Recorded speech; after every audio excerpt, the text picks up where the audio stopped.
So I decided to do a recording this morning. It is Wednesday, February 7th. And I was having a moment. So I decided to start recording something because I wanted to talk through my feelings and my thoughts this morning.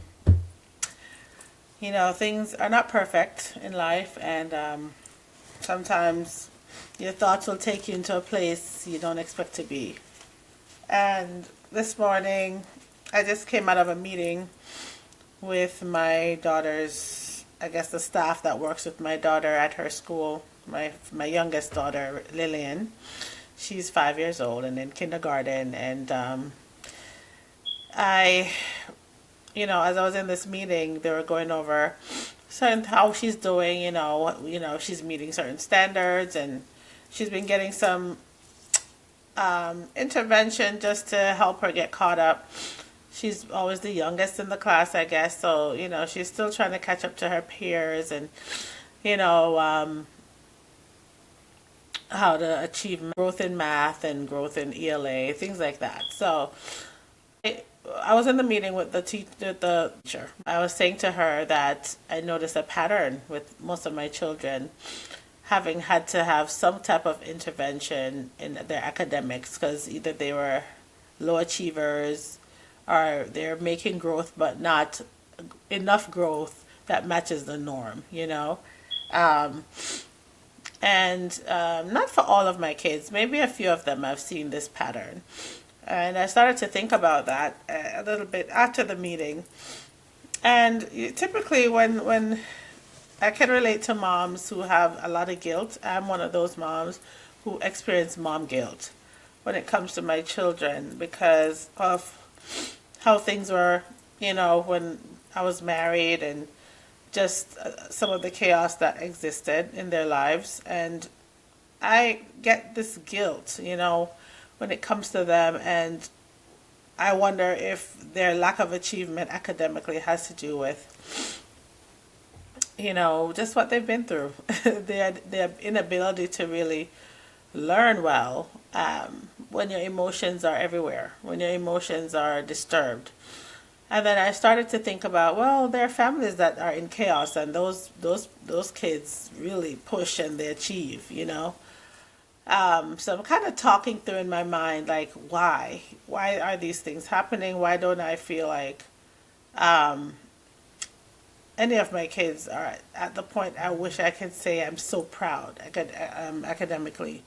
Well, I saw one of my children really achieve high merit, and then he got hit with mental health issues, and I was like, well, it seems as if when it comes to academics, they really struggle. And I wondered about that because I didn't have the same problem. I mean, maybe when I was younger, in elementary school, it was difficult learning in Jamaica. And I can relate to the hardship, just going through, trying to get to school in Jamaica. It wasn't easy getting to school in the mornings. By the time we got to school, I was exhausted. So a lot of what they taught, I just went from one ear to the next, went through the other side. But coming to this country, I feel like I excelled, I soared. So it may just have to be with, the circumstances. And I think about them, and my heart goes out to them for the difficulty, the challenges, or the lack of motivation when it comes to being in this system, this education system. Anyway, my mind was just going everywhere. I started to feel guilt, and then the tears started to flow because I was like, I'm not working hard enough with them. I'm not sitting with Lillian enough. I'm not teaching her enough. Always I'm not doing enough. And so mom guilt wanted to take me over. And then I said, I'm just going to give it to the Lord. I can't make them learn a certain way. I can't control the outcome of things. I can only do my best as a mom. I can look at the areas in which I can improve and work hard with them and do what I can for them. But there are some things I can't change. Like I can't make them motivated. I can't make them want to achieve. I can't make them, whatever they have to do to become successful. I just have to show them. I just have to be an example to them as I have been. I just have to continue to love them and nurture them in the way I believe I need to train them. The Bible says, train up a child the way he should go and he will not depart, right? And even if they do depart, they will come back because that training has been embedded in them. And so my desire is to continue to train my children, teach them in the way of the Lord. And there are things that they will achieve that maybe I have put my finger on. I don't know, their future. I don't know what God has plans for them. But I know for sure that his plans for them are great. They are not evil and they will succeed in life. And I continue to declare that with my mouth, that my children will achieve. If you're a mom that has experienced what I've experienced, where you have mom guilt, where you wonder why your child misbehaves or why your child is not achieving, thankfully, one of the greatest things I can say about my children is that everywhere they've been, every school they've been to, they've had good behavior. Except for the recent moments where my son has had some challenges, but for the most part, their behavior has always been great. So I can be thankful for that. But on the flip side, it seems like the two should go together. The behavior, if you're really listening and paying attention, and if you're studying, then you should achieve.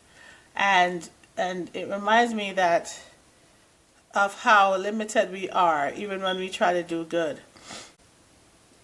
Evil is always present. And the enemy is trying to keep us bound and to keep us down. This is why we are not saved by our works only. But it's by grace that we're saved. And a lot of times I say to my kids, I love you no matter what. I sometimes have to tell them I expect more from them. I expect for them to try harder, to do better. But it's more important to me that they believe in themselves, that they believe in God, that they achieve more in their spiritual walk than what they achieve academically. Because I know if they learn to stand on the rock, that they will be successful. It's hard being a mom. It's hard being a parent. And there's no step-by-step manual when they come out the womb on how to be a parent. I can say I'm very thankful to my parents for the way they raised me. But even with great parents, godly parents, they went through their challenges. Imagine growing up without your mom for 7 years of your life, from the age of almost 7 to 14. I experienced that. And a lot of times we don't know the impact of what happens to us until we are adults. And I know even when I became a mom, there are times I felt inadequate because I didn't have her for all those years. And I had to learn from my older sisters and learn from the community, learn from other people that were in my life. Today I cherish my relationship with my mom, but those years were impacting when I didn't have her. But she left so that she could make a better life for us. If she didn't leave, I wouldn't be here. If my mom did not come to this country, I would not have been here. I would not be sitting here right now. So I give God thanks that even what the enemy meant for evil, God turned and he used it for our good. And so I can be very thankful, but it doesn't change the impact of the years that she wasn't able to be there physically. And so even though I've been there for my children, I wonder sometimes how maybe I haven't been there for them emotionally. And so I have to take a look and assess the pattern that can come down from generation. Because it's easy for me to escape in my work. I work. I work to pay the bills, but always in my heart is to spend quality time with my children. I may not have all the time in the world, but quality time with them is so valuable to me. So last night I sat with all of them, and we were having our family time, and I love to use those times to teach them valuable lessons, teach them things that are important. I was telling them, youth group is starting today. And, some were excited, some were like, oh, I don't think I'm going to go every week. I don't think I want to commit every week to go. And I'm like, tell me why. You're not doing anything else. Is there anything you commit to wholeheartedly? So I started to give a whole lecture on that. And of course, they didn't really love it. But they had to sit and endure my lecture. And then I went over the chore chart with them, the schedule of, all the things that they're responsible for that they sometimes slack off on, and just wanted to teach them. So my kids will always remember that I give them the good word. That even if it's boring to them, I'll quickly make them quiet when they start to complain and say things that are just from their fleshy desires. And often they will listen, and I know they're taking notes, mental notes, and I could tell they want to be pleasing, but I don't want. But what I can appreciate is that they don't just lie to me. They're very honest, right? They'll tell me, oh, but they'll give me a reason why they don't want to, or however, I will encourage them to do what's right because they know what's right. And what I want for them is to be disciplined and to learn that sometimes we just have to commit ourselves to even things we don't necessarily want to do all the time, but it is fruitful for our lives. I pray that no matter what you have experienced as a mom or a parent, that you will know there's always an opportunity to turn things around. And as long as you have your children, there is an opportunity to build that relationship and grow with them, no matter how old they are. I know to this day, I feel like my relationship with my mom has gotten stronger and stronger. There was a time I felt that disconnect because of the years that were missing between us. But we came together, and that love is there. And when you can share your story with your child, share who you are, share your testimony, it's helpful for those children. They can talk about you when you're gone. They will know your story. Don't hold back your story, because your story may be the very thing that helps them decide on a pattern that they can end. And so I'm not afraid to be vulnerable and tell them my story, tell them about me. Let them see into me. Let there be intimacy between me and my children, because I want them to know me. Just as much as your father wants to know you, it's okay to give your heart to your children, for them to see you in your vulnerable state. And out of that is a lesson for them, because you've overcome much, and they need to learn how to overcome as well, and maybe even better than you did. I just wanted to stop by and share my heart on this Wednesday morning. We all are going through something, and sometimes we just need someone to remind us that we're not alone, and you are not alone. As a mom, you're not alone. A single mom, you're not alone. Mom guilt is real, but guilt is not a bad emotion. It helps you to assess, what can I do better? How can I assist? How can I support?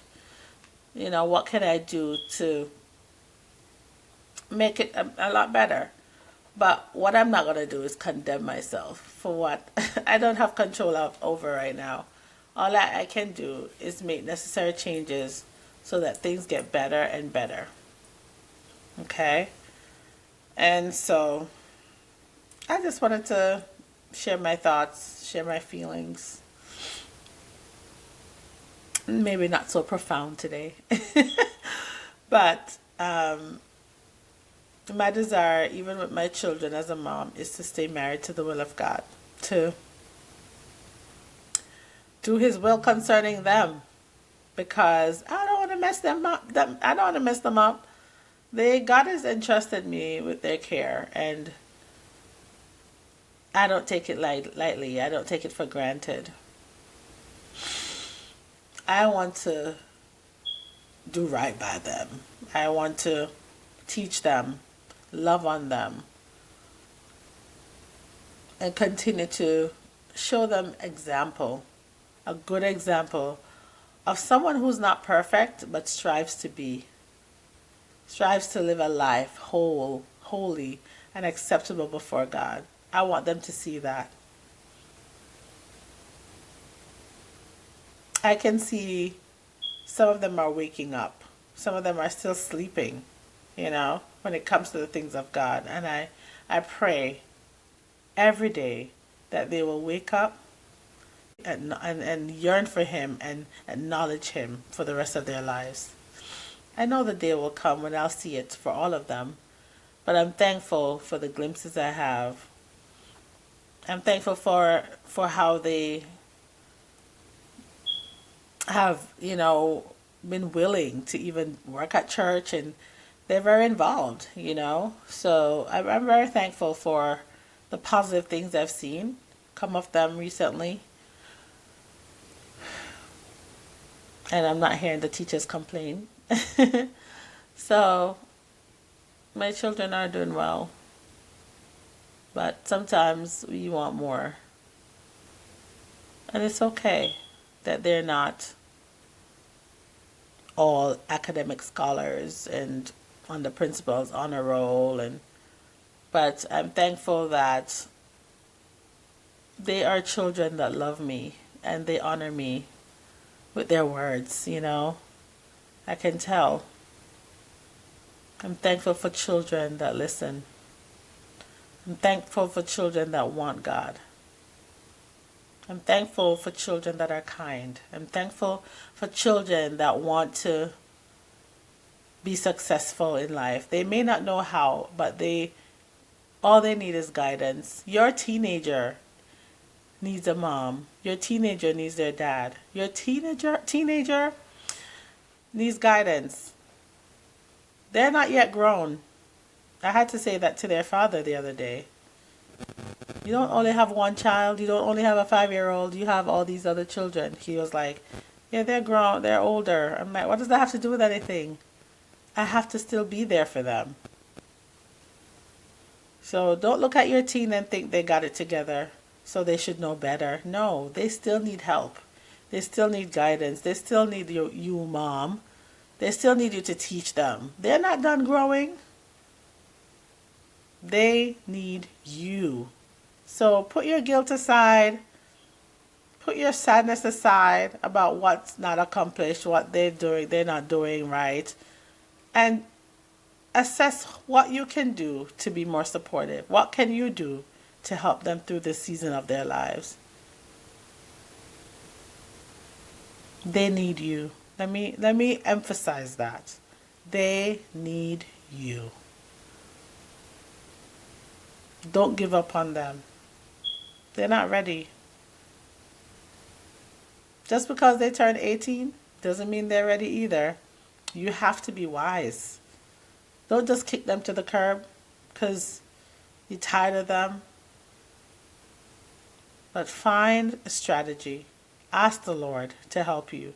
I cannot parent on my own. I have to ask the Lord every time I go on my knees to help me with my children. Because He loves them more than I could ever love them. He breathed the breath of life into them. And I'm thankful. Anyway, I pray that with all that you've heard me say, that you're encouraged and that even in your parenting, you'll remain married to His will. God bless you.